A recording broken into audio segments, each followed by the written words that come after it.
Now, I say that almost all the time when we go back to banning electric colors.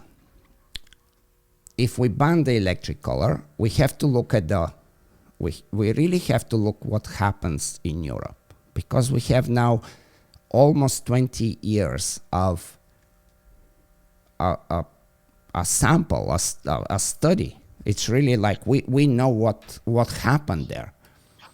And what do you mean by that? What happened there? Yeah, so the electric color, the prong color, all those are in many countries are yes, banned, absolutely, right? yes, yeah. Because they inflict pain, right? Yes. Now, the reality is very unfortunate because this is already 20 years. Right? It's not like a few months or 2 years. We're talking at least 20 years in some of the countries. Yes. Trainers, dog owners that have used it in the past and that have not used it in the past continue to buy them. If they continue to buy them, they're not just hanging them on some wall. They're used. They are hidden. And if we ban electric colors, like as they are banned in Europe, there is two choices. Some of the people that use electric color will say, oh, you know what? I cannot do that. It's against the law. And I'm a citizen that obeys the laws of the country. Many people will do that. But then they don't get the answer. They don't get the solution of whatever their problem is. And now they're put in another fork. Now it's like, okay, I cannot use electric color, but I can use slingshot, paintball, 2x4. I can kick. I can do anything still aversive, but in a much more harmful way, because I have no other option. I have no solution. I haven't found Susan Garrett, or Susan Garrett didn't help me, even though she offers solution. Now I know you're not going to like that, but hold on, let me finish. The other option, and all those three options are very real, because I go every month. Like I'm from Europe. I know what happens in every single country. I follow all the legislations. I follow like religiously, this a passion of mine for some reason. The other option is people are heartbroken, giving up on their dogs because they're abiding citizens in their countries. And I would get a call, and these are real people, like I can tell you the names of the people. I have a dog from Switzerland that I got called, and it's like, hey, do you want that dog? She's 2 years old. I'm not allowed to put bark collar on her.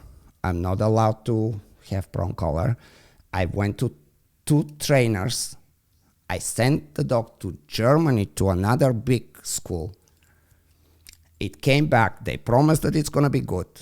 This is all with verifiable information, okay? So when you do 2-3 times and you do the best you can and you're failing, a 2-year-old dog that basically is a Malinois, I got the dog. I paid for the shipping. I got the dog. It's in one of my best female in my breeding program. This is one example. I have 4 or 5 just to make the story short.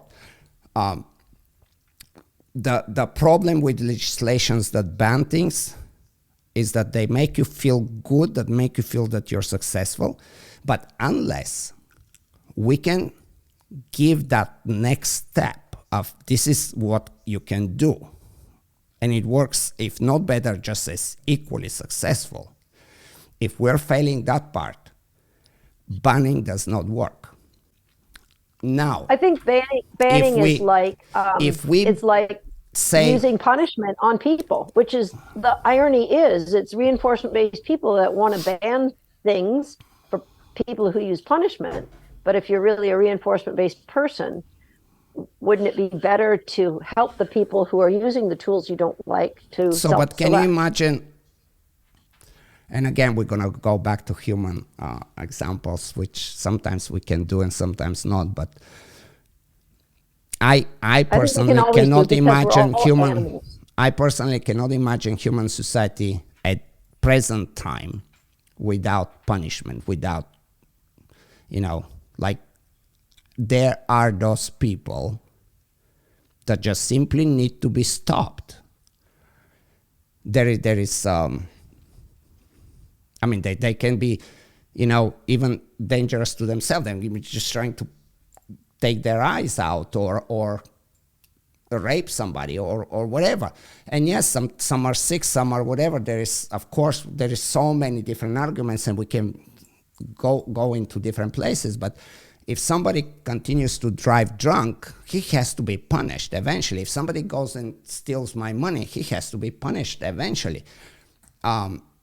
When we're assuming that's where we are, with those examples that I gave you, if the bans are clearly not working, this is where I was going with this, they're clearly not working, it is way better not to have a ban, have everything open, and continue to do the best you can to teach and educate and help everybody to leave it alone.